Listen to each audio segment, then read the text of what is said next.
પ્રિય બાપુ, હનુમાન જયંતિના દિવસે બાપુની સન્મુખ એમને મેં હું બેસવા માટે આવતો હોઉં આટલા વર્ષોથી, એમાં બોલવા મળે એવો યોગ નનકુભાઈ આજે કરી દીધો. એટલે આ હનુમાન જયંતિ તો યાદગાર થઈ ગઈ. આઈબાને મારા નમસ્કાર. અને ઘણા બધા અંગ્રેજીના શબ્દો આપણે કીધું ને, શબ્દકોશ છે, શબ્દકોશ છે, શબ્દકોશ છે, પણ બાપુ થાનક શબ્દનું અંગ્રેજી શું થાય ને હજી મને સમજાતું નથી. મંદિરનું ટેમ્પલ થાય પણ આપણે કાઠિયાવાડમાં થાનક હોય. આ થાનક છે, માના બેસણાનું થાનક છે. ને થાનકના અંગ્રેજી ન થઈ શકે, કારણ કે થાનક એક આપણી ધરતીનો ભાવ છે. ગોળા ઢાકણાના અંગ્રેજી થાય ને તો થાનકના અંગ્રેજી થાય. આ થાનકે આવ્યો છું એટલે હું ખાસ ભાવ વંદના કરું. અને ભદ્રભાઈ કહેતા હતા કે રેખાબેન તો ઓપનિંગ બેટ્સમેન છે. સંજુ સેમસન જેવું ઓપનિંગ હતું. બરાબર, આવતા વેત એટલા બધા સિક્સર ને ફોર ને બધી બાઉન્ડ્રી કંઈ દોડીને રન લેવાની વાત જ નહીં. સીધી ફટકાબાજીથી જ પૂરો કરી નાખ્યો આખો મેચ. પણ મજા પડી ગઈ. મેં એમને વિડીયોમાં સાંભળેલા, પણ સાક્ષાત સાંભળવામાં તો વધારે મજા આવી ગઈ. અને પોતાની ધરતીના વર્ણન કરતાં કરતાં, પોતાની વેદનાનું વર્ણન કરતાં કરતાં, જે માણસ વેદનામાં હાસ્ય ઉમેરી શકે ને એ વિદુષી કહેવાય.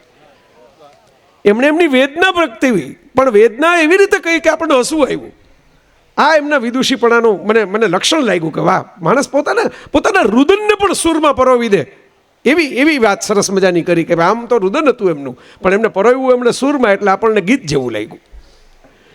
સતવા બાબાને જોઈને મને આનંદ એ થાય કે જગતગુરુ જુવાને હોય. આપણે ત્યાં જગતગુરુ હોય ને, મોટા ભાગના શંકરાચાર્ય પછીની વાત કરું છું. શંકરાચાર્ય તો જુવાન જોત હતા સતવા બાબાની જેમ, પણ પછી જેટલા જગતગુરુ હોય ને, જગત છોડવાની તૈયારીમાં હોય ને ત્યારે જ ગુરુ થાય એવું આપણને લાગે. તો અમારા જુવાન જગતગુરુને જોઈને બહુ લેર થાય. રૂપેશભાઈ મેં વચ્ચે ફોટો મોકલ્યો હતો, સતવા બાબા ઓલી ગાડી હલાવીને રીલમાં બેઠા હતા. મેં કીધું વાહ, આ આનંદ થાય એવો ફોટો છે. ગુરુજી આપણને આવી રીતે પાર ઉતારે, આવી ગાડીમાં બેસાડવા મળે, પણ એનો જલસો છે. દર વખતે આવી જ રીતે નિખાલસ નિર્મળ હસતા હોય ને બાપુ માટે એમનો આવો જ સરસ મજાનો ભાવ હોય. એટલે આમ સરસ મજાના દૂધની અંદર કેસર ઘોળેલું હોય ને, એમ બાપુને સતવા બાબાની બાજુમાં બેઠેલો જોઈને થાય. ગાયનું શેડ કર્યું દૂધ છે અને એની વચ્ચે કેસર ઘોળેલું છે. એ એવો યોગ છે સરસ મજાનો. અને નનકુભાઈ માટે તો હું શું કહું, તમે એવો આયોજક જોયો કે જે ધર્મસભાનું આયોજન કરે પણ પોતે પલાઠો મારી નીચે બેસી જાય, પોતે પોતાના આસને ન બેસે. આ જ ધર્મસભા છે. આનાથી વધારે બીજું હોય શું? એને કહીને બતાવી દીધું કે સભા શું હોય ધર્મની. જ્યાં આયોજકનો અહમ ન હોય પણ આયોજકનો પ્રેમ હોય ને, ત્યાં જ ધર્મની સભા થાય. આ અહમની ધજા નથી ફરકાવતા, પ્રેમથી નીચે બેસી ગયા. એને પ્રેમના તાતડે જ મને એને ફોન કરીને કીધું, મને કે ભાઈ અમારે આવો વિચાર છે, પહેલો પાટોત્સવ છે અને અમારે આમ આવો વ્યવહાર બાપુને કારણે જ શરૂ થયેલો વ્યવહાર અમારી વચ્ચે મેસેજનો. એ દર વખતે મેં કીધું શું કહું, તમે કયોય બોલું. તો મને કહે કે તમે આવો, બસ અમારે તો એટલું જ હોય. તમારે બોલવું ન બોલવું, જે મોજ કરવી હોય કરો, પણ તમે આવો. તો મેં કીધું બાપુ આવતા હોય એનું ના આવું એવું બને? એક જ ફોનમાં મેં તરત હાથ પાડી દીધી. મને કે તમારી શરતો શું? મેં કીધું કાંઈ નહીં. બરાબર, શરત મૂકે તે સનાતન કેવી રીતે આવે? બરાબર, શરત મૂકે તે સનાતન ના આવે. જે શરત હોય, શરત, આ કાઠિયાવાડની ભૂમિ છે, ચારણોના બેસણા છે, એ સમજી શકે. શરત અને શરત, શરત હોય ત્યાં સનાતન આવે. એટલે હું તો તરત મેં હાથ પાડી દીધી. અને ભદ્રભાઈ એમની થોડી દાદુરસ તબિયત છતાં પણ બહુ જ પ્રેમથી એક એમની નિષ્ઠા જે છે ને, તમે વિચાર કરો, એવી નિષ્ઠા કે ભાઈ મારું કામ જે કરવાનું હોય તો પૂરા હોમવર્ક સાથે જ કરું. એવી હોમવર્કની નિષ્ઠા સાથે આવી ગયા. અને ગિરીશ આપાને તું વંદન કરી દઉં. એમણે જે દાન કર્યું છે ને, ભલભલા અમારા જેવા લોકોએ કરવાનું હોય પણ કરી નથી શકતા. એ બરાબર સમયનું દાન. હું હમણાં એક કાર્યક્રમમાં ગયો હતો ત્યારે મેં કીધું, ત્યાં કાર્યક્રમની એક પરિસ્થિતિ અમુક એવી હતી, એટલે જોઈને કેવું પડ્યું આ એવી પરિસ્થિતિ નથી. એટલે મેં કીધું ઘણા શ્રમદાન કરે, ઘણા લક્ષ્મીનું ધનદાન કરે, ઘણા રક્તદાન કરે, ઘણા ચક્ષુદાન કરે, પણ કાંઈ દાન ન કરી શકો તો જીવનમાં નડતર દાન કરતા શીખજો. તમે કોઈ નડો નહીં, એક દાન જ છે. એટલે વિશ્વ યોગ દિવસે એક મેસેજ નહોતો ફરતો કે તમે એકેય આસન ન કરી શકો તો સખણાસન કરજો. સખણા રહેજો ને કોઈને માથાકૂટમાં પડતા નહીં, કોઈની સળિયું કરતા નહીં, બરાબર, કોઈનું જોઈને બળતા નહીં. આ સખણાસન. તો આ એવડું મોટું દાન એમણે કરી દીધું કે સમય જ આપી દઉં. મારે બોલવું જ નથી. મારે ખાલી હું તો અહીંયા આવ્યો બસ જો ઘરે રહીને સમય નથી આપ્યો, અહીંયા એવા હાજર રહીને સમય આપ્યો છે, મોટી વાત છે. કારણ કે ન આવવું હોય તો માનો કાઢવા માટે સમયદાન કરી દે. પણ આ વાત મને ગમી, એટલે હું તો આ પેલા આખા આ મંચને જ વંદન કરી લઉં કે આવો સરસ મજાનો મંચ અને મારા બાપુ, એટલે હું શું કહું બીજું તો એના માટે કહીને મારે તો આમ જેને કહેવાય ને પૂરું જ નથી થતું. એ બાપુની હરિ અનંત હરિ કથા અનંત, એમ જ્યારે બાપુને જોઉં કંઈક નવું કુદરતી આવ્યા કરે. નનકુભાઈને કીધું, મેં કીધું ભાઈ મને જીપીએસ તો મોકલો, કારણ કે બાપુની ગાડી જેટલી ભાગે અમારે તો પાછળ ભાગવાનું હોય સીધું. બરાબર, તો નનકુભાઈ મને તરત જીપીએસ મોકલી દીધું. આ જીપીએસ આવી ગયા પછી આ બધાય તમને ખબર જ હશે, એમાં ભણવાની બહુ જરૂર નથી હોતી. મોબાઈલમાં જીપીએસ ચાલુ કરો ને તમને સામે લોકેશન આવી ગયું હોય. હવે તો બધા ગમે, તમે ટ્રક ડ્રાઈવરને કહો તો એમ કે હું લાઈવ લોકેશન મોકલી દઉં છું ને હમણાં, તો બહુ માથાકૂટ કરો છો આટલી બધી, લાઈવ લોકેશન મોકલી દઉં છું. બાકી પહેલાં તો એ અઘરું હતું. મને ફોન કરો તો એવા સરનામા આપતા, કોઈ ગાય બેઠી ને ત્યાં હું ઊભો છું, એટલે પણ આપણે પહોંચીએ ત્યાં લગી ગાય ઊભી થઈને જતી રહી હોય તો આપણે કેમ ગોતું હોય એને, ગાય બેઠી ત્યાં હું ઊભો છું એટલે. પણ હવે આ સહેલું થઈ ગયું, લાઈવ લોકેશન મોકલું છું, પિન કરીને મોકલું છું. સાહેબ જીપીએસમાં તમને આમ જુઓ તો તમને નથી દેખાતો રસ્તો, તમે તો અજાણ્યા છો, તમે તો પહેલી વાર, હું તો આ દેશે પહેલી વાર આવ્યો ભાદરામાં, આ રસ્તો મારા માટે પહેલી વાર હતો. પણ ઉપર એક સેટેલાઇટની આંખ બેઠી છે ને, અદૃશ્ય આંખ, જે તમને રસ્તો ચીંધાડી દે છે કે તમારે ક્યાં પહોંચવાનું છે, ક્યાં વળાંક આવે છે. હવે તો એ કહે છે કાંઈ ફ્લાયઓવર આવે છે ને ખાડા આવે છે ને, બરાબર હવે કહે છે, પહેલાં નહોતું કહેતું, પછી ભારતમાં થોડોક ફેરફાર કર્યો એને, કાંઈ તો ખાડા આવે પાછા રસ્તામાં. આ બધું બતાવતા તમને નેવિગેશન કરીને તમારી મંજિલ સુધી પહોંચાડી દે, અને છતાંય આભારનો એક શબ્દ સાંભળે નહીં. ઓલા બેન જે બોલતા હોય છે એની અંદર, જે મોબાઈલમાં કારમાં એમાં, એને આપણે થેન્ક યુ કહીએ તો એ કંઈ સાંભળતા નથી. એ તો એનું કર્મ કરીને ચૂપ થઈ જાય છે. તમારી મંજિલે તમને પહોંચાડી દીધા પછી કોઈ જીપીએસ છે એ તમારો આભાર માનવા માટે રોકાતું નથી. મેં તમને આટલા રસ્તા કઢાવ્યા, 2 કલાકથી હું તમને આ દિશામાં લઈ જાઉં છું, તમે મને થેન્ક યુ તો કહો. ઓલું આ રેખાબેન કહેતા તમે સમજો તો ખરા કંઈક મારા માટે થોડુંક.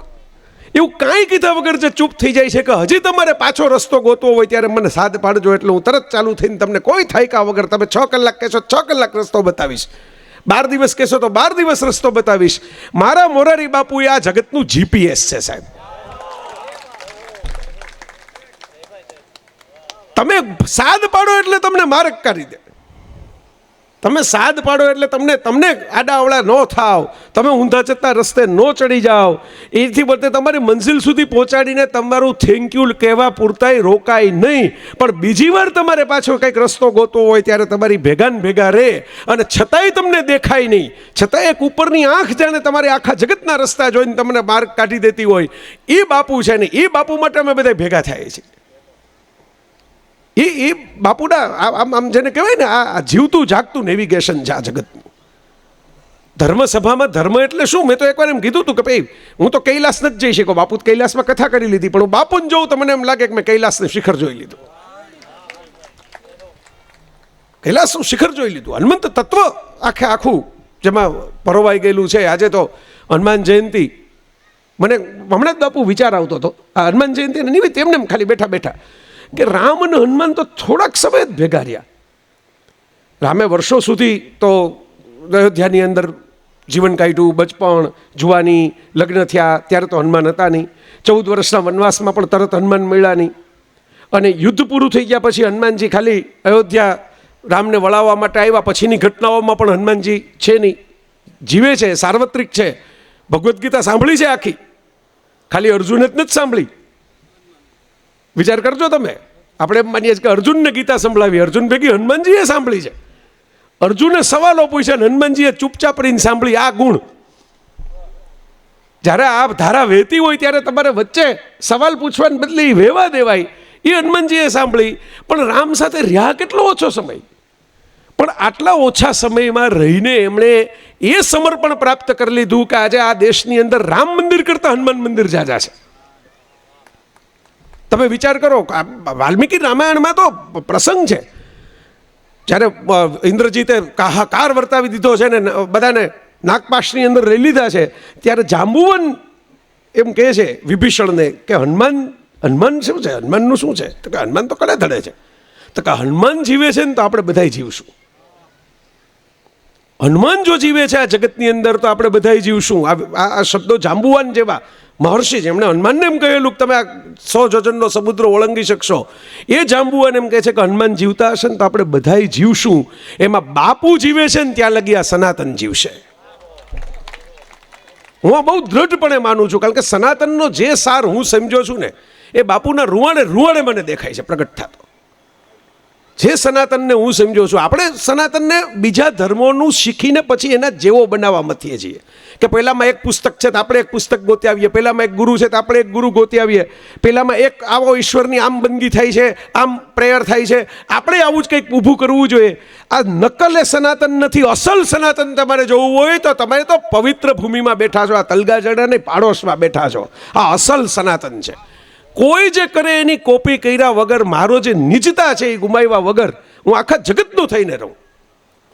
ભારતે ધર્મની આ વ્યાખ્યા આપી. ધર્મમાં બહુ મજાની વાત એ છે કે ધર્મમાં આપણે છે ને આને આ કર્યું, આને તે કર્યું, આને તે કર્યું ને આટલું બધું મથીએ છીએ. મોટા ભાગના ધર્મોની અંદર જે તે વ્યક્તિએ એ ધર્મ માટેનું કાંઈ વ્યવસ્થિત કર્યું જ નથી. એમણે ખાલી જીવી ગયા. કર્યું પાછળવાળાએ. જીવનારા જ જીવી ગયા છે, ધર્મો લખી નથી ગયા. બાઇબલ જીસસના મૃત્યુના 100-150 વર્ષ પછી સ્ક્રિપ્ટના સ્વરૂપે આવ્યું, ન્યૂ ટેસ્ટામેન્ટ. કુરાન મોહમ્મદ પૈગંબર સાહેબના ઇંતકાલના 100-150 વર્ષ પછી કેલિગ્રાફીના રિટર્ન સ્વરૂપે આવ્યું. નહોતા મોહમ્મદ સાહેબ વારસદાર મૂકી ગયા. એનો તો ઝઘડો હજી હાલે છે. શિયા અને સુન્ની વાળો ઝઘડો જે હાલે છે, જે મોટાભાગના સમાચારો વાંચતા હોય ને ખબર ન પડે કે હામાં કેમ આવી જાય. ઈરાન સામે લડવા માટે સાઉદી અરેબિયા શું કામ આવી જાય? એને ખરેખર ભેગા રહેવું જોઈએ. પણ એ ઓલો વારસદાર વખતનો ઝઘડો હાલે છે, કારણ કે મોહમ્મદ સાહેબ એવું કહી નહોતા કે વારસદાર. એ ખાલી મને શું સંભળાણું ગેપમાંથી એ અવાજ મૂકી ગયા. પછી પાછળથી આપણે એમાંથી વારસદાર ઊભા કર્યા ને એમાંથી આ ગાદી કોની, આ કોનું, આ રાજ્ય કોનું, આ ખલીફા કોનો. બહુ લાંબી માથાકૂટ છે, આપણે એમ પડવું નથી. બરાબર, પડો તો ક્યાં જાઓ એ આપણને દેખાય જ છે અત્યારે, એટલે પડવા જેવું નથી. તમે વિચાર કરો, બધી જગ્યાએ મેં દિલેશભાઈ લેખ મોકલો તો મેં લખ્યો તો મેં કીધું આ બાપુને મજા આવશે કે જીસસ ક્રાઇસ્ટ ક્રોસ ઉપર ચડી ગયા, આખા જગતને ખબર છે. પણ ભદ્રાયુભાઈ, જીસસ ક્રાઇસ્ટ ક્રોસ ઉપર કયા ગુના માટે ચડી ગયા? ચાર્જશીટ શું? એમાં શું હોય? ઘણા પકડાઈ જાય, પણ પકડાઈ જાય કંઈક બીજા જ ગુનામાં જ પકડાઈ જાય. તમે વિચાર કરજો, બધાએ કંઈ મૂળ જે આરોપ હોય ને, મૂળ જે ગુનો કર્યો હોય ને એના માટે જ પકડાતા હોય એવું જરૂરી નથી. ઘણી વખત પકડાય કંઈક બીજા ગુના માટે, પણ ખબર હોય બધાને કે આરોપી તો આ છે જ, એટલે એમાં પકડાઈ જાય કંઈ વાંધો નથી, કંઈ ગુમાવા જેવું નથી. બરાબર, બીજા આર્યા સાહેબ બેઠા છે ને, ખબર હોય પણ પછી હવે કલમ ન લાગુ પડતી હોય. જે ઓરિજિનલ ગુનો જે દેખાતો હોય એની કલમ લાગુ ન પડતી હોય, એટલે કલમ કંઈક બીજી મારવામાં આવે. શિકાગોમાં એક બહુ મોટો ડોન હતો, અલ કેપોન નામનો. આ બધા ધુરંધરમાં દેખાય છે ને એવા ડોન જેવો ડોન. કોઈ રીતે ભેગું જ ન થાય, કોઈ રીતે ભેગું જ ન થાય. તમામ પ્રકારના ગોરખ ધંધા કરે. હવે આ ગોરખ ધંધા શબ્દ બોલવામાં શરમ આવે એવો છે. ક્યાં ગોરખનાથ ને ક્યાં ગોરખ ધંધાનો અર્થ? બરાબર, પણ હવે લોકોની જીભે ચડી ગયો છે. બાકી જે ઓરિજિનલ ગોરખ ધંધા છે ને એ ગોરખ ધંધા તો કરવા જેવા છે આ જગતની અંદર. ઓશો રજનીશે એમ કીધું હતું કે ભાઈ મારે 12 ચેતના જગતમાં પસંદ કરવાની હોય, પછી પાછી એડિટિંગ કર્યું કે હજી 12માંથી 6 કરવાની હોય, પછી પાછું એડિટિંગ કર્યું કે હવે 4 જ ચેતના, 4 દિશાની 4 ચેતના મારે ભારતની પસંદ કરવાની હોય. એમાં એણે પહેલા ગોરખનાથને મૂક્યા છે. પતંજલિ, ગોરખ, કૃષ્ણ, એમ અલગ અલગ ચેતનાઓ જે પસંદ કરી ઓશોએ. તો એ હલકે પણ કોઈ રીતે ભેગું ન થાય. તો પકડાણો કેમાં ખબર છે? દારૂબંધીમાં. પણ બાકીના 50 પ્રકારના ખૂન કર્યા હતા, પણ એમાં પુરાવો હતો નહીં, પણ દારૂબંધીમાં પકડી લીધો પોલીસે, અને પછી પકડ્યા પછી છોડ્યો જ નહીં. આ રીતે માણસ ક્યારેક કયા ગુનામાં પકડાઈ જાય ને એ તમને સમજાતું નથી. તમે વિચાર કરો, ધર્મના ક્ષેત્રમાં આવું બહુ થાય છે. કૃષ્ણએ જ્યાં જન્મ લીધો ને ત્યાં જવા માટે ઘણા ગુરુઓ તલપા પડે છે અત્યારે. બરાબર, પણ પહોંચી નથી શકતા. શું કામ પહોંચી નથી શકતા? કારણ કે એમણે ધર્મને અહમ બનાવી દીધો છે, અને બાપુએ ધર્મને પ્રેમ બનાવી દીધો છે. આ ફરક છે. ધર્મને તમારે અહમ બનાવવાનો છે કે પ્રેમ બનાવવાનો છે? હું વાત કરતો હતો જીસસને ચાર્જશીટ શેનું થયું? કયા ગુનામાં ક્રોસ ઉપર મરી જવાની સજા આપી? પશુ બલિ અપાતો તો, પંખીઓ અને બળદોને લઈ આવવામાં આવ્યા હતા યહૂદીઓના જે વખતના જે ધર્મસ્થળ હતું, કારણ કે એ તો યહૂદી હતા. એ તો જીસસ ક્રાઇસ્ટ ખ્રિસ્તી નહોતા. ખ્રિસ્તી તેના પછી બધા થયા. એમણે તો નહોતું ચર્ચ બનાવ્યું, નહોતું બાપ્તિસ્મા લીધું, જેવા આવ્યા એવા જ જતા રહ્યા હતા એમને. એમણે એમ કીધું કે આ પશુ પંખીઓ નિર્દોષ જીવોની હત્યા કરીને આપણે ઈશ્વરને શું ખુશ કરશું? આ અબોલ જીવોની હત્યા કરીને આપણે ઈશ્વરને ખુશ કરી શકાય નહીં. એમાં એણે અવાજ ઉઠાવ્યો ને એ ગુનો નોંધાણો કે આમણે અમારા ધર્મસ્થળમાં આવીને ડખા કર્યા. આપણી દેશી કાઠિયાવાડી કહું તો કે જીસસે અમારા ધર્મસ્થળમાં ડખા શું કર્યા? તો કે અમે જે બલિ માટે જે પશુ પંખીઓ લઈ આવ્યા હતા એને આને છોડી મૂક્યા અને એ ગુના સબબ એને ક્રોસ ઉપર ચડાવી દેવાની સજા થઈ, બીજા જીવને બચાવવા માટે, બીજા જીવનું રક્ષણ કરવા માટે. એટલે મેં તો આખો પછી સંશોધન કરીને લેખ લખ્યો, કારણ કે જો માંસાહારી હોય તો માણસને આ વખતે આવે નહીં કે જીસસ શાકાહારી હતા અને એના પુરાવા છે, એના અલગ અલગ, એવી લાંબી કથા છે. પણ મારો કહેવાનો મતલબ એ છે કે જેટલા ધર્મો છે ને, રામે પોતાનું મંદિર નથી બનાવ્યું અને કૃષ્ણ પહેલા વૈષ્ણવ નહોતા. આ તમે વિચાર કરજો, જેટલા થઈ ગયા એ જીવી ગયા છે. પાછળથી બધાને એમ લાગ્યું કે આવું જીવવું હોય તો આપણે શું કરવું, એમ કરીને એમણે ગ્રંથો બનાવ્યા, એમણે નિયમો બનાવ્યા, એમણે નીતિઓ બનાવી અને અલગ અલગ વાત કરી. પણ જે સનાતન જે છે ને એ જીવવાનો ધર્મ છે. એટલે ધારે હતી ધર્મ આ કહેવાનો ને સાંભળવાનો ધર્મ છે જ નહીં. અમે બધા જે કરીએ છીએ ને એ તો છોકરા રમાડવાની વાતું છે. આ કહેવા સાંભળવાનો ધર્મ જ નથી. આ ધર્મ જીવી લેવાનો છે. શું જીવી લેવાનો ધર્મ છે? એક જ લીટી છે, ગોલ્ડન રૂલ. તમને મહાવીર સ્વામીમાં મળે, તમને મહાભારતમાં મળે, તમને બુદ્ધમાં મળે. એક જ લાઈન, તમારી સાથે થાય અને તમને ગમે એ તમે બીજા સાથે કરો, અને તમારી સાથે થાય ને તમને ન ગમે એ તમે બીજા સાથે ન કરો. આ ધર્મ છે ને બાકી બધી કોમેન્ટ્રી છે. આટલો જ ધર્મ છે. તમને કોઈક છરી હરાવી દે તમને ગમે, ન ગમે ને તો તમારે કોઈકને છરી નહીં પરવી દેવાની. તમારો મોબાઈલ કંઈક જટી જાય તમને ગમે, ન ગમે ને તો તમારે કોઈનો મોબાઈલ જટી નહીં લેવાનો. તમારી દીકરીને કોઈક અપમાન કરી નાખે તમને ગમે તો કોકની દીકરી વહુ તરીકે તમારા ઘરમાં આવે એનું અપમાન નહીં કરવાનું. બરાબર? આ સીધી સાદી વાત છે. તમારી સાથે થાય અને તમને તમારી પસંદગીનું તમે કંઈક કરતા હો ને તમને કોઈક નડવા આવે તમને ગમે તો કોક એની મરજી મુજબ જીવતું હોય અહીંયા તમારે નડવા નહીં જવાનું. કીધું નડતર દાન, બીજું એકેય દાન ન કરી શકો, નડવાનું બંધ કરજો ગામને. એ મોટામાં મોટું દાન છે. તો આ સનાતન છે, આ સનાતનની મૂળ ધારા છે. તમારી સાથે થાય એ તમને જો ગમે ને તો એવું જ બીજા સાથે કરો, અને તમારી સાથે જે થાય તમને ન ગમે ને તો એવું બીજા સાથે ન કરો. એક લાઈનનો ધર્મ છે આ. મહાભારતમાં ધર્મ શબ્દ આટલી બધી વાર આવ્યો હતી, ધર્મને ક્યાં એમાં બીજું કીધું છે કે ધર્મ એટલે? ત્યારે ક્યાં વિધર્મો હતા જ કઈ ભારતમાં? એક જ કુટુંબના બે ભાઈઓ લડતા હતા તો ધર્મ સંસ્થાપનાર થાય, એમાં બીજો ધર્મ તો કઈ હતો નહીં, એક જ વંશ હતો. આપણા બાપુ રૂપિનભાઈએ સરસ પુસ્તક લખ્યું અંગ્રેજીમાં. એ અંગ્રેજીમાં લખે ને બોલે પાછું અડધું અંગ્રેજીમાં, એટલે આપણને પહોંચે નહીં આપણા સુધી પૂરેપૂરું. પણ મને મોકલું ને તો મેં વાંચવાની શરૂઆત કરીને એક માણસ, તમે વિચાર કરો આ બાપુ શું કરે છે ને એનો એક બીજો પુરાવો હું તમને આપું. લંડનમાં મોટો થયેલો છોકરો જે હજી ગુજરાતી પૂરું સ્પષ્ટ બોલી ન શકે, ગુજરાતીમાં લખી ન શકે, બરાબર, એ અને સારું ભગવાનની દયાથી લક્ષ્મીની અહર્નિશ કૃપા, પણ એમાં સરસ્વતી ભળી ગયા અચાનક બાપુના સ્પર્શ લક્ષ્મીની ધારામાં. અને એણે પુસ્તક લખ્યું મહાભારતની ઓરિજિન સ્ટોરી એમ કરીને, સત્યવતી નામનું અંગ્રેજીમાં. અને પહેલી વખત મને ઝબકારો થયો કે ભાઈ આ વાંચતા કે વિચાર કરો, લંડનમાં મોકલેલા રૂપિનભાઈ આપણને શીખવાડી ગયા. આપણે આટલા બધા અહીં ભારતમાં મોટા થયા, ભદ્રયુભાઈ કે હું વાર્તા સાંભળીને મોટો થયો, મને આ ઝબકારો નહોતો થયો કે આખી મહાભારતની કથાનું મૂળ છે ને એક સ્ત્રી સત્યવતીની એષણામાં પડેલું છે. અને આખી મહાભારત આમ તો એક એને લગ્ન કર્યા પછી જે દીકરો મળ્યો એ, અને એક લગ્ન કર્યા પહેલાનો જે દીકરો હતો એ, વેદવ્યાસ અને ભીષ્મ, આ બે વચ્ચે જ છે આખું મહાભારત, આખું હસ્તિનાપુર. આ કેવો નવો એંગલ છે, તમે વિચાર કરો.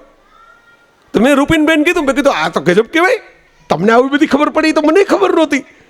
તો મને કે હું તો હજી લખવાનો છું, હજી મારી પાસે પ્લોટ છે આગળ વધારવાનો. મેં કીધું મહાભારતમાં તો ઘણા લોકોએ કામ કર્યું છે, પણ આ નવું કામ છે, આ નવી વાત છે કે તમે એક સ્ત્રીના એંગલથી કે અહીંથી શરૂ થઈ. જો સત્યવતીએ શરત મૂકી ન હોત અને થયું કેવું, વિચાર કરો. જેને આપણે મહાભારતનો વંશ કહીએ છીએ તો વેદવ્યાસનો વંશ છે. જેને કથા ખબર છે એટલી તો ખબર જ છે. કાઠિયાવાડમાં મારે કથા આખી મહાભારતની સંભળાવવાની હોય નહીં. એ સત્યવતીનું જ સંતાન, પરાશર અને સત્ય મત્સ્યગંધા. અને જે જ્યાંથી અટક્યું વંશ ભીષ્મ, એ સત્યવતીની શરત. શું થઈ શકે? સત્યવતીનો અધર્મ નહોતો કરવો, પણ માત્ર પોતે મમત્વ રાખવા ગયા, માત્ર એસણા રાખવા ગયા કે આમ નહીં ને આમ, તો શું થાય? એમના જ દીકરાએ લખવી પડી આખી કથા. હું મોરારી બાપુને ધર્મ સાક્ષાત કહું છું નહીં એટલા માટે કહું છું કે તમે વિચાર કરો કે ભારતમાં પેદા થનારા અમારા જેવાને જે એંગલ ન દેખાણો, એ લંડનમાં પેદા થનારા એક છોકરાને દેખાણો. એ એટલા માટે દેખાણો કે એ 25 વર્ષથી બાપુના સંગમાં છે. એના ચર્મચક્ષુ છે ને એ તો ભગવાનની દયાથી ખુલે છે, પણ એના અંતરચક્ષુ છે ને એ બાપુના સ્પર્શથી ખુલી ગયા આપોઆપ. આ સનાતન છે. તમે વિચાર કરો, આ જ્ઞાન સનાતન છે. સનાતન એ ધર્મ છે. ઓશો રત્નીશ એવું કહી ગયા હતા કે ભારત તમે ફોટા પાડો ને એમાં દેખાશે નહીં. ફોટા પાડો એ તો ટુરિસ્ટની જેમ તમને ફોટા દેખાય, આલ્બમ બનાવીને તમે કોકને બતાવી શકો જો આ કેવું સરસ છે, આ કેવું સરસ છે, પણ ભારતનો આત્મા તમને નહીં દેખાય. કારણ કે આ દેશે જીવવું કેમ ને એની ચિંતા જ નથી કરી. એટલે આપણે વિજ્ઞાનીઓ પેદા ન કરી, આપણે પેટન્ટ પેદા ન કરી, આપણે શોધખોળ આ મશીનોની, આ કારની, મોબાઈલની, માઇક્રોફોનની, ઇલેક્ટ્રિસિટીની બધી ઉધાર લેવી પડી, બીજા કોકે શોધીને આપણે અપનાવી લીધી. પણ આ દેશે કબીર પેદા કર્યા, આ દેશે નાનક પેદા કર્યા, આ દેશે ગોરખ પેદા કર્યા, આ દેશે મીરા પેદા કર્યા, આ દેશે નરસિંહ પેદા કર્યા, આ દેશે દાદુ ને પલટુ ને દયાળ પેદા કર્યા. તમે વિચાર કરો કેવા કેવા પેદા કર્યા. બરાબર, આ દેશે ફરીદ પેદા કર્યા. આ દેશે એવા એવા લોકોને પેદા કર્યા, તુકારામ ને જ્ઞાનેશ્વર પેદા કર્યા, ચૈતન્ય મહાપ્રભુ પેદા કર્યા, જે આખા જગતમાં ક્યાંય તમને જોવા નહીં મળે.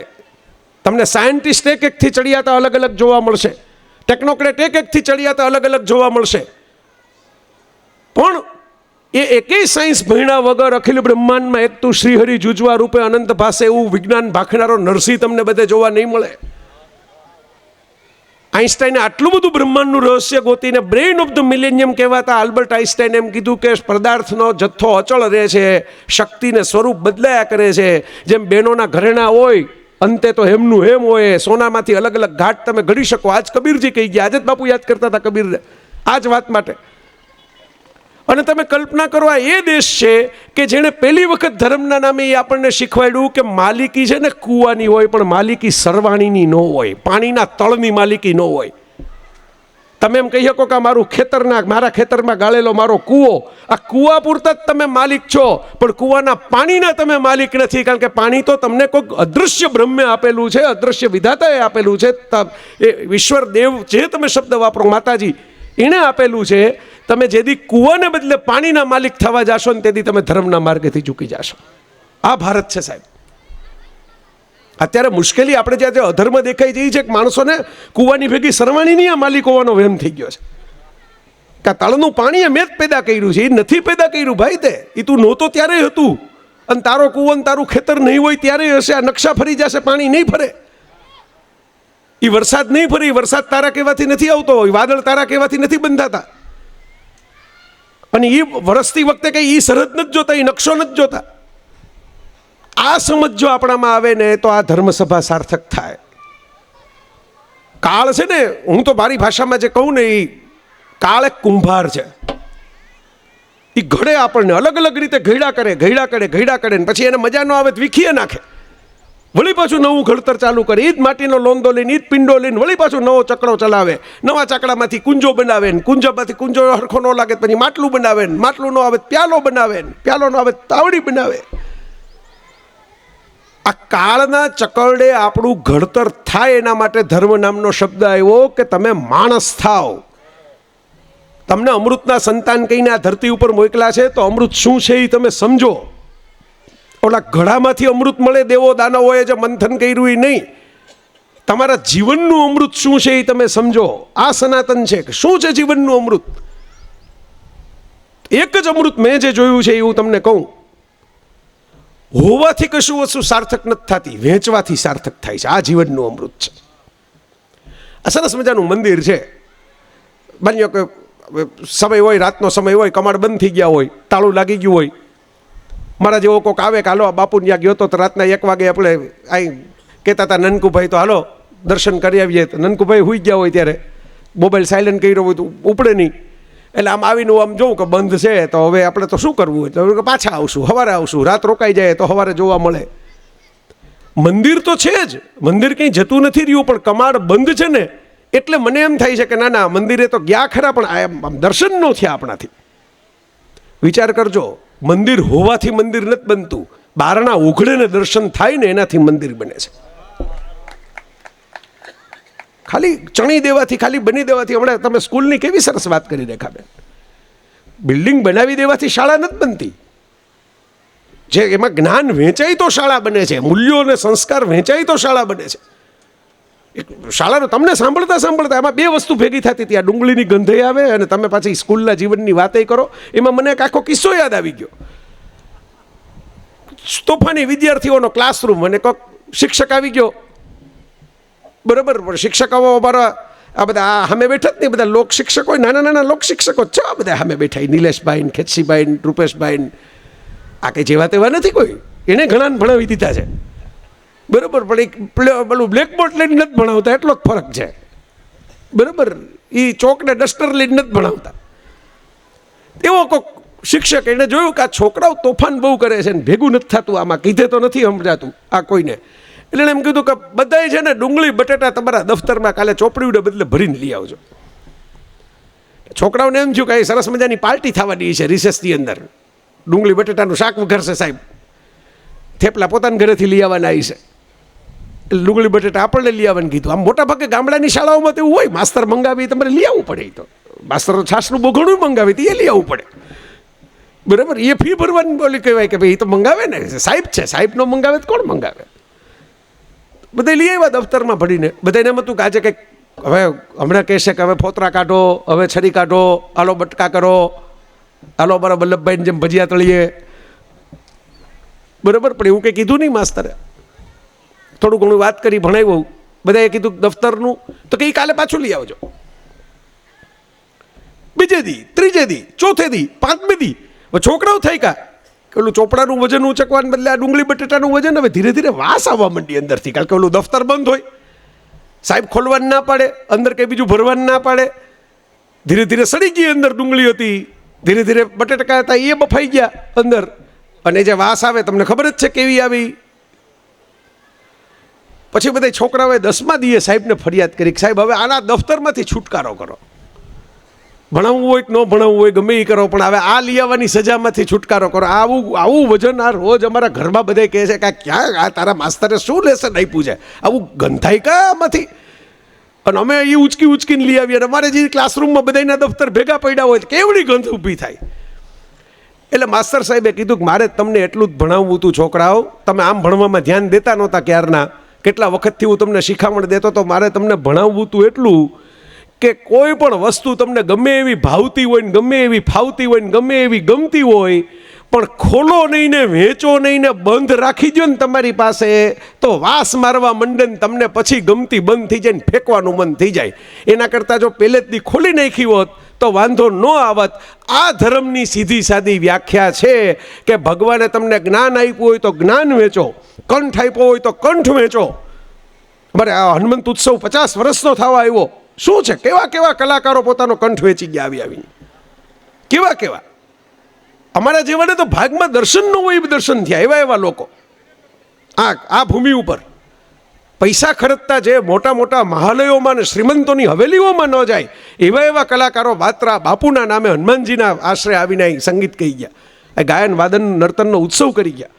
વિશ્વ કક્ષાના કલાકારો વહેંચ્યું એમણે, ઓળખાય છે એટલે કે એ વહેંચે છે. અમિતાભ બચ્ચનનો બંગલો છે ને મુંબઈ જૂની અંદર, ત્યાં દર રવિવારે સાંજે ભીડ થાય. પૂછો સામભાઈનું ખોટું કહેતો, ત્યાં જ રહે છે. દર રવિવારે ભીડ થાય. કાં બાજુમાં બંગલા આપણા ગુજરાતીઓ છે, ત્યાં કાંઈ કોઈ ડોકા કાઢવા નથી જતું, કાંઈ કોણ રહે છે. આ બેન ઢોકળા વઘારતા છે કે બરાબર ભીંડાનું શાક કરતા છે, ત્યાં કોઈ જોવા નથી જતું. અમિતાભે પોતાની પાસે જે કળા આવી એ વેચીને હજી સુધી વેચવાનું ચાલુ રાખ્યું. ભલે પૈસા લઈને વેચી, મફતમાં નથી વેચી, પૈસા લઈને વેચી, પણ વેચીને ઘરે બેઠો ન રહ્યો. જે હતું એ 82 વર્ષે ઠાલવીને બહાર કાઢ્યું. કેબીસીના મંચ ઉપર કે કોઈ એકાદો રોલ મળે પિક્ચરમાં, સાઈડનો રોલ હોય તો એમાં પોતાને અંદરથી લૂઈને ઓલા વાસણામાં મામામ કરી શિખંડ ખાસ કરીને હોય ને ચોટી ગયો હોય. શિખંડ પીરસવો એક કળા છે દાળની જેમ, નીતર અડધો ચમચામાં જ ચોટેલો રહે. તમને એમ લાગે કે મેં નાખ્યો, સામે વાળો રાત જોયા કરે કે આમાંથી પડે તો ખાઉં. એ શિખંડ ચોટેલો ન રહે એમ લૂઈને આમ કરીને ખેંચીને ઘસીને પોતાની અંદર પડેલું જે ઠાલવી દીધું ને એ વેચ્યું ને એ ધર્મ જે હતું એ પૈસા વધી ગયા તો પૈસા વેચી દીધા, પ્રેમ વધી ગયો તો પ્રેમ વેચી દીધો. આ બાપુને આટલી બધી કરુણા છલકાઈ છે ક્યાંથી? એમની અંદર જ કરુણાનો એટલો ધોધ વહે છે કે એ ઓવરફ્લો જ થયા કરે છે આપણી ઉપર કે આ કરુણા આ જીવતે જીવ કરુણાના અવતાર જ છે. હું તો એમ કહું છું, આનાથી વધારે જોઈએ શું તમને? તમારી છેલ્લી વાત કરીને હું સમાપન કરું, કારણ કે બાપુને સાંભળવાનો મને મોહ હોય, પણ આ સનાતનની ધારા, હવે સનાતનની તો કથા આપણે 9 દી હવે પતેની બાપુ કહે જ છે કે હું તો કેટલા વખતથી કથા કરું છું. સૌથી વધારે કથા જ બાપુએ કરી છે આ જગતમાં. હમણાં બાપુ બોલ્યા ત્યારે મને ઝબકારો થયો કે ભાગવત કથા જ થતી હતી, રામકથા તો શરૂ જ બાપુને કારણે થઈ. બાપુ સહજ ભાવે બોલ્યા, પણ મારા જેવા એ પકડ્યું એક વિધાન. આ ઘનશ્યામને ખબર છે, પૂછો. મેં કીધું આ પકડવાની વાત છે. બાપુની સરળતા ને બાપુની નમ્રતાને કારણે બાપુનું યોગદાનની કદર ન થાય તો આપણે નગુણા કહેવાય.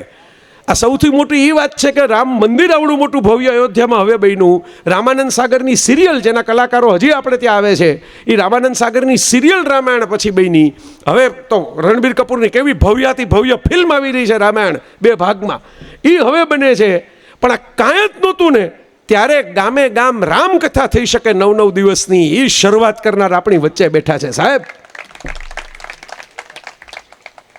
કોઈ નહોતું કરતું ત્યાં, કોઈ અગાઉ કર્યું નહોતું ત્યાં, કોઈ રામકથા આવી રીતે ગવાય એવો વિચાર નહોતો કર્યો, આ સ્કેલ ઉપર લઈ જવાય રામકથાને એવો વિચાર નહોતો કર્યો.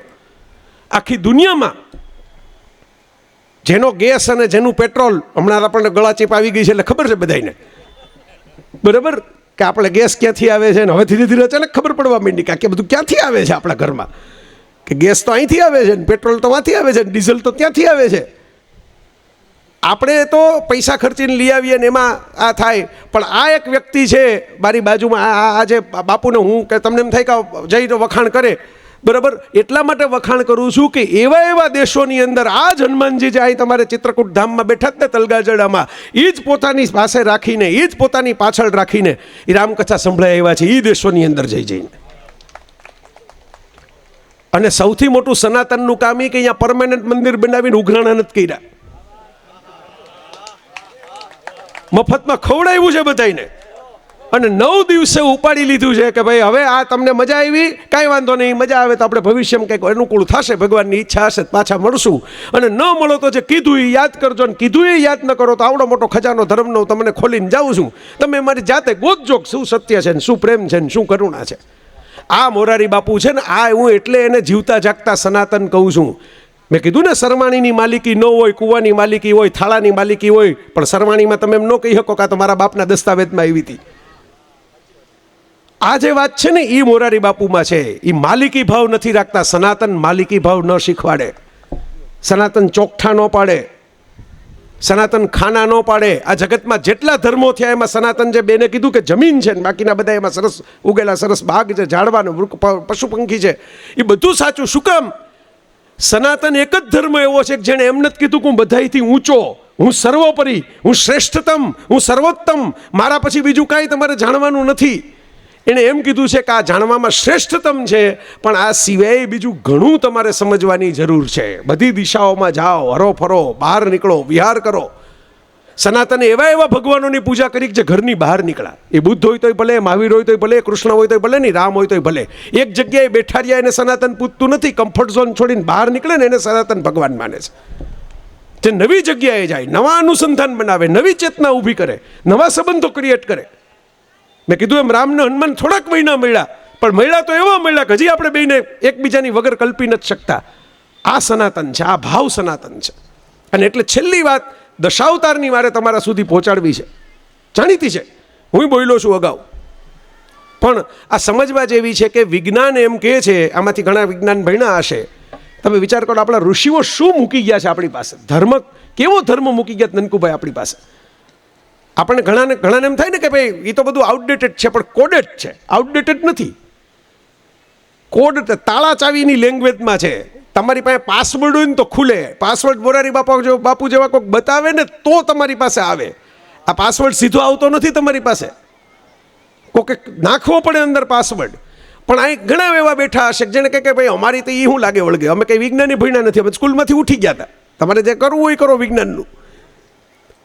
દશાવતારમાં પહેલો અવતાર શું છે આપણો? પહેલો જ અવતાર મત્સ્ય અવતાર. પહેલો જીવ પાણીમાં બન્યો એવું સાયન્સ કહે છે. દુનિયાની કોઈ પણ ગૂગલ એને એઆઈને ગમે એના જુવાનીઓ બેઠા છે પૂછી લેવાનું, બુટ પાણીમાંથી જીવની ઉત્પત્તિ થઈ. એટલે તો આ ચંદ્ર ઉપર યાન મોકલીને બધે પાણી ગોતે, મંગળમાં યાન મોકલીને પાણી ગોતે, જ્યાં પાણી હોય ત્યાં જીવન હોય. પહેલો અવતાર મત્સ્ય. બીજો અવતાર કુર્મ. મત્સ્યથી થોડુંક એડવાન્સ. કુર્મ જમીન ઉપર, કાચબો જમીન ઉપર રહી શકે, પાણીમાં રહી શકે. એટલે માણસની પ્રગતિ થઈ, ઉત્ક્રાંતિવાદ ડાર્વિનનો. ઉત્ક્રાંતિ થઈ, જીવની ઉત્ક્રાંતિ થઈ. જીવ ખાલી જળમાં હતો, ત્યાંથી ધરતી ઉપર આવ્યો. પછીનો અવતાર વરાહ. એકલો ધરતી ઉપર રહેતો થઈ ગયો, પાણીની અંદર રહેતો બંધ થઈ ગયો. કાચબો બે જગ્યાએ રહેતો તો વરાહ. જીવ ધરતી ઉપર આવ્યો. શક્તિ. બરાબર, તમે જુઓ આખી સિક્વન્સ ચેન્જ જોતા જાઓ તમે. આ હું આજે આ રૂપેશભાઈ આપેલું ટી શર્ટ છો, આ આપણું નથી. અમે અડધા બાવા જ છીએ, આપણે ખપરમાં જે કોઈક આપે ઓલું વોરાવી લઈએ, બીજું. બરાબર, આ નરસિંહ અવતારનું ટી શર્ટ છે. આ ખોળામાં પ્રહલાદ બેઠો છે, આ નરસિંહ બેઠા છે, પણ આમ બનાવ્યું ચિત્રકારે સરસ રૂપકડા.